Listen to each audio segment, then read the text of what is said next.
ជីបជាគ្រូតស៊ូបងរៀនប្រាត់ប្រដៅព្រៀនកូនចៅប្រុងស្រីរួងថាចំណេញពិតវិសេងក្រៃប្រសើរឡើងអ្វីនៃទ្រព្យទាំងឡាយអាណិតស្រឡាញ់ពោពេញដួងចិត្តប្រោះប្រនៃពិតដូចឪពុកម្ដា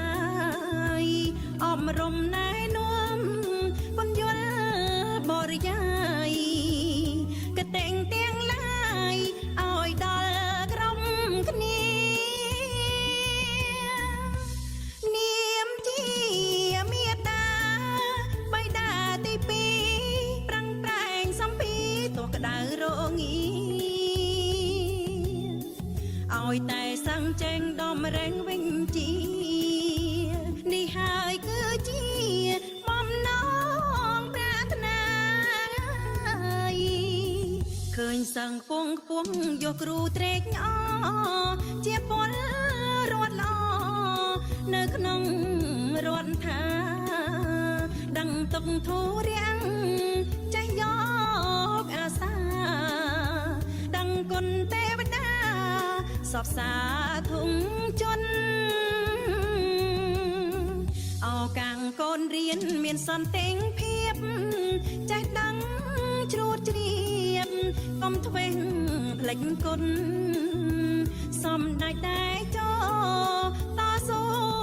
រែកពុនធំក្រៃអាំងណាន់ព្រាពុំបានឡើយ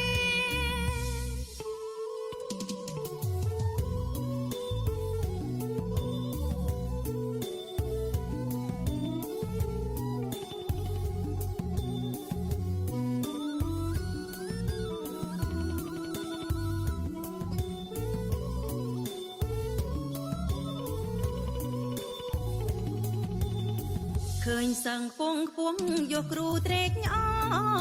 ជាពលរដ្ឋល្អនៅក្នុង